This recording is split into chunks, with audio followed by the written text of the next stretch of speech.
I say this with seriousness and respect, but your department is out of control.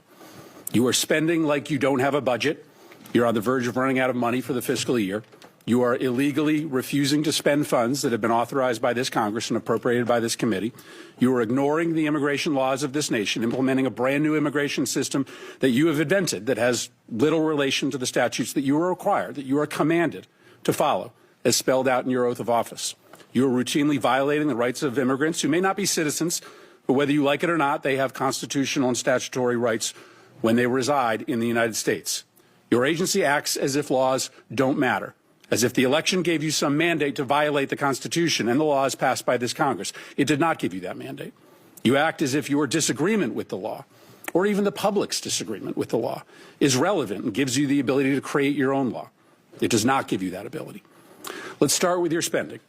You are on track to trigger the Anti-Deficiency Act. That means you are going to spend more money than you have been allocated by Congress. This is a rare occurrence, and it is wildly illegal.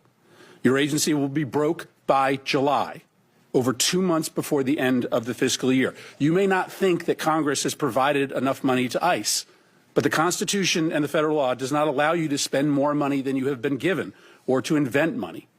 And this obsession with spending at the border, as the chairwoman mentioned, has left the country unprotected elsewhere. The security threats to the United States are higher, not lower, than before Trump came to office. To fund the border, you have illegally gutted spending for cybersecurity. As we speak, Russian and Chinese hackers are having a field day attacking our nation. You've withdrawn funds for disaster prevention. Storms are going to kill more people in this country because of your illegal withholding of these funds.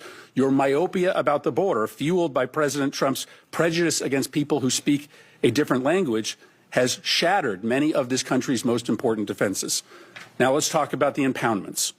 When Congress appropriates funds for a specific purpose, the administration has no discretion as to whether to spend or not spend that money unless you go through a very specific process with this committee. Let me give you two of many instances of this illegal impoundment. The first is the Shelter and Services Program. Senator Britt may want to zero that account out, but that account is funded, and it was funded in a bipartisan way. You don't like the program. Your policy is to treat migrants badly. I think that's abhorrent, but it doesn't matter that you don't like the program. You cannot cancel spending in this program, and you cannot use the funds as you have to fund other things, like ICE. You have also canceled citizenship and integration grants, which help lawful permanent residents become citizens, helping them take the citizenship test. I know your goal is to try to make life as hard as possible for immigrants, but that goal is not broadly shared by the American public. That's why Congress, in a bipartisan way, for decades, has funded this program to help immigrants in this country become citizens. Now let's talk about why encounters at the southern border are down so much. This is clearly going to be your primary talking point today. You will tell us that it represents a success. But the primary reason why encounters are down is because you are brazenly violating the law every hour of every day. You are refusing to allow people showing up at the southern border to apply for asylum. I acknowledge that you don't believe that people should be able to apply for asylum, but you don't get to choose that. The White House doesn't get to choose that. The law requires you to process people who are showing up at the border and who claim asylum. Why? Because our asylum law is a bipartisan commitment, an effort to correct for our nation's unconscionable decision to deny entry to Jews to this country who were being hunted and killed by the Nazis. Our nation, Republicans and Democrats, decided, wrote it into law, that we would not repeat that horror ever again, and thus we would allow for people who were fleeing terror and torture to come here, arrive at the border, and make a case for asylum. Finally, let's talk about these disappearances. In an autocratic society, people who the regime does not like are people who are protesting the regime. They are just often picked up off the street, spirited away, sometimes to open-ended detention, sometimes they're never seen again. What you are doing, both the individuals who have legal rights to stay here, like Kilmar Abrego Garcia, or students who are just protesting Trump's policies, is immoral. And to follow the theme, it is illegal. You have no right to deport a student visa holder with no due process simply because they have spoken in a way that that offends the president. You can't remove migrants who a court has given humanitarian protection from removal. Now, reports suggest that you are planning to remove immigrants with no due process and send them to prisons in Libya. Libya is in the middle of a civil war.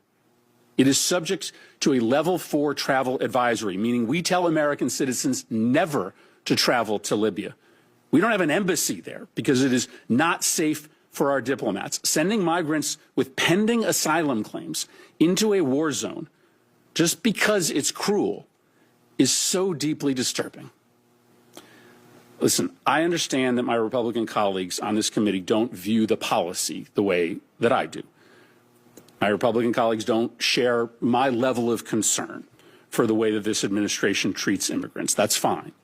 But what I don't understand is why we don't have consensus in the Senate and on this committee